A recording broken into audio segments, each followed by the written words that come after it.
أعوذ بالله من الشيطان الرجيم بسم الله الرحمن الرحيم الذين ينفقون في السراء والضراء والكاظمين الغيظ والعافين عن الناس والله يحب المحسنين صدق الله العلي العظيم۔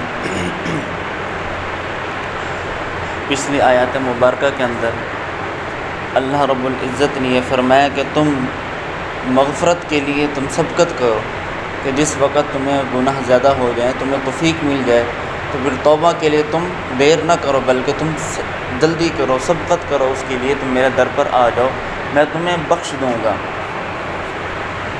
اس لیے علماء کرام نے ایک بات یہ بھی لکھی، جس وقت کوئی گناہ ہو جائے تو فوراً ہی استغفر اللہ ربی من کل ذنب واتوب الیہ یہ پڑھ لیا کریں، کیونکہ ہم فوراً اللہ پاک سے، جہاں پر بندہ گناہ گار ہو وہاں پر اللہ پاک سے بندہ بخشش کرنے والا ہو، یہ اللہ پاک کو بہت پسند ہے۔ ایک مرتبہ ایک صحابی ہے غالباً، انہوں نے یہ کہا عائشہ صدیقہ رضی اللہ تعالیٰ عنہ سے کہ امی جان مجھ سے گناہ بہت ہو جاتے ہیں، پھر میں معافی بھی کرتا ہوں اور پکے عزم سے کرتا ہوں کہ آج کے بعد گناہ نہیں کروں گا، لیکن پھر بھی مجھ سے گناہ ہو جاتی ہیں۔ تو عائشہ صدیقہ رضی اللہ تعالیٰ عنہ نے فرمایا تو یہی تو اللہ رب العزت کو ادا پسند ہے، گناہ بھی کرو پھر بھی میرے در پر آؤ، گناہ کرتے رہو میرے در پر بھی آتے رہو، میں معاف کرنے والا ہوں، لیکن ایسا نہ کرو گناہ کر کے مجھ سے تم غافل ہو جاؤ، یہ تمہارے لیے ہلاکت کا سبب ہے۔ تو ایک حدیث مبارکہ میں آتا ہے سارعوا بالاعمال سبعا، 7 اعمال پیش آنے سے پہلے نیک کا کام کر لو۔ 7 اعمال، 7 چیزیں پیش آنے سے پہلے نیکی کما لو، نیکی کر لو۔ وہ 7 چیزیں کیا ہیں؟ فرمایا کہ دولت آنے سے پہلے نیکی کر لو۔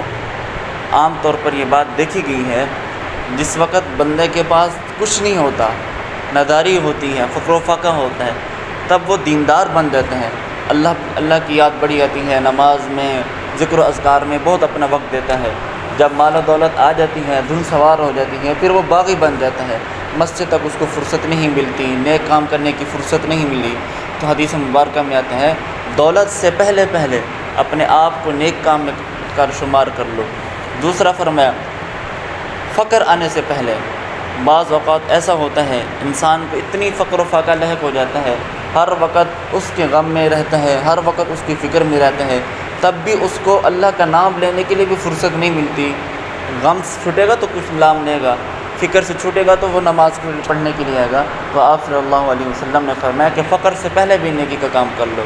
تیسرا فرمایا المرض فاسد، کہ ایسا مرض جو تمہیں فساد میں ڈال دے، یعنی اتنی مرض میں تم مبتلا ہو جاؤ تمہیں نماز پڑھنے کی بھی فرصت نہ ملے، اتنی مبتلا ہو جاؤ نہ تم ذکر و عبادت کر سکو، کچھ بھی نہ کر سکو، مرض سے پہلے اپنی صحت کے اندر نیکی کا کام کر لو۔ چوتھا فرمایا بڑھاپے سے پہلے جوانی کے اندر اپنی جوانی کو تم عبادت کے لیے بنا لو، اپنے آپ کو عبادت کے لیے وقف کر لو، نیکی کر لو۔ بڑھاپے کے اندر بس اوقات انسان کو سجدے کی بھی توفیق نہیں ہوتی، کیونکہ جوانی کے اندر عادت نہیں ہوتی، تو پھر بڑھاپے کے اندر بھی انسان کو توفیق نہیں ملتی۔ پانچواں فرمایا موت سے پہلے موت تو ہر وقت آنی ہے، برحق ہے، جو آیا ہے وہ اس دنیا میں وہ جانے ہی کو آیا ہے، کوئی بندہ اس یہاں پر ٹھہرنے کے لیے نہیں آیا۔ تو یہی فرمایا کہ موت سے پہلے بھی اپنے اعمال کر لو، ہو سکتا ہے موت تمہیں ابھی آ جائے، کل آ جائے، تمہیں کیا پتہ چلے گا، تو اس لیے ہر وقت تم نیکی کے کام میں شامل رہو۔ چوتھا فرمایا دجال سے آنے سے پہلے نیکی کا کام کر لو، چھٹی چیز دجال سے پہلے۔ ساتواں فرمایا الساعہ، قیامت سے پہلے، یعنی قیامت سے پہلے بھی اپنے آپ کو نیک کام کر لو، ایسا نہ ہو کہ کل کو قیامت آ جائے آپ پھر رہے ہوں وامتاز اليوم ایھا المجرمون کے صفوں میں۔ تو آپ صلی اللہ علیہ وسلم نے ان 7 چیزوں سے فرمایا کہ ان اعمال کے پیش آنے سے پہلے اپنے آپ کو نیکی کے کام میں شامل کر لو۔ تو قرآن پاک کا ایک اکثری یہ اصول ہے، جہاں پر اللہ تبارک و تعالی جہنم کا تذکرہ کرتے ہیں اور جہنم کے داخل ہونے کے اسباب بھی لکھتے ہیں، جو بندہ یہ کام کرے گا، کفر کرے گا، شرک کرے گا، اس کو میں جہنم کے ایندھن بنوں گا۔ اور وہیں پر اللہ تبارک و تعالی جنت کا بھی تذکرہ کرتے ہیں اور جنت کے سبب داخل ہونے کا وہ بھی سبب بیان کرتے ہیں۔ اب پیچھے اللہ رب العزت نے سود کی حرمت کو بیان فرمایا کہ یہ سودی کام کرے گا اس کے لیے مذمت تھی، اس کے لیے لعنت دی، فرمایا کہ اعدت للکافرین، اور اس کے لیے ٹھکانہ ہے جہنم ہے، تو اس کے لیے جہنم ٹھکانہ ہے۔ اب اللہ رب العزت نے متقین کا تذکرہ کیا، متقین کا تذکرہ کر کے جنت کی بشارت دے دی۔ جو بندہ یہ اعمال کرے گا اس کو یہ جنت ملے گی۔ پیچھے جہنم کا تذکرہ، اب جنت کا تذکرہ۔ متقین کی صفات میں سے پہلی صفات کیا ہے کہ وہ اللہ کے راہ میں خرچ کرتے رہتے ہیں، حالانکہ ان کے پاس کچھ نہیں ہوتا، کچھ نہ ہونے کے باوجود اپنے آپ کو بھوک میں رکھتے ہیں اور غریبوں کی مدد کرتے رہتے ہیں۔ الذین ينفقون فی السراء، پھر دوسروں کی مدد کرتے ہیں۔ ادھر سود خور دیکھو، ایک غریب کی غربت سے ناجائز فائدہ اٹھا کے اپنے آپ کی اتنی زیادہ کمی لے رہا ہے، تو اللہ پاک اس کی کمائی اتنی ناپسندیدہ ہے، فرما رہے تیرا ٹھکانہ جہنم ہے۔ ادھر متقین کو یہ فرما رہے ہیں تیرے پاس کھانے پینے کو کچھ نہیں ہوتا، لیکن تو دوسروں کے لیے میری راہ میں خرچ کرتا ہے، تو اللہ رب العزت فرمایا کہ یہ بھی متقین کی صفات ہے، تو یہی چیز جنت میں لے کر آئے گی۔ تیسری صفات والکاظمین الغیظ، وہ اپنے آپ کو غصے پر قابو کرتے ہیں، غصہ اپنا پی جاتے ہیں۔ آپ صلی اللہ علیہ وسلم نے فرمایا کہ بہادر وہ نہیں جو دوسرے کو نچھاور کر دے، بہادر تو وہ ہے اپنے آپ کے غصے کو پی جائے۔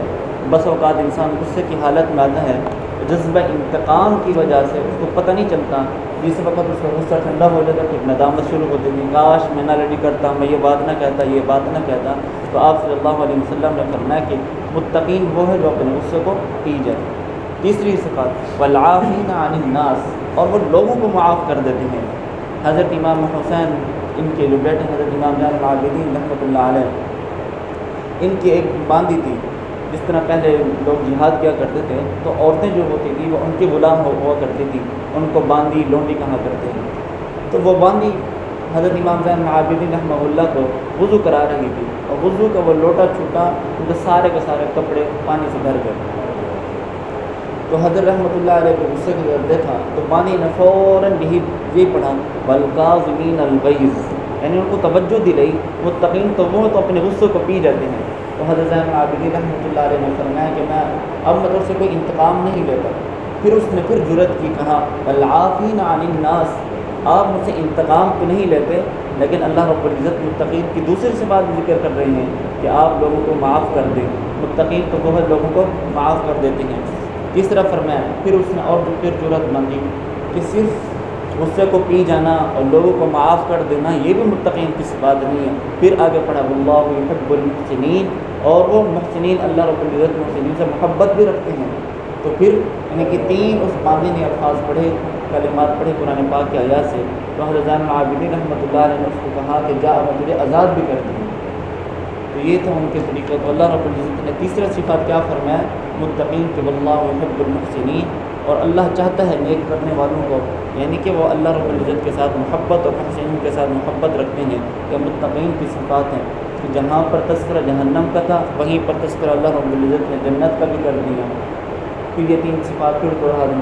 متقین کی صفات کیا ہیں؟ یعنی وہ صفات جو ہمیں جنت میں لے جانے والی ہیں۔ پہلی یہ صفات ہے والکاظمین الغیظ، غصے کو پی جانا۔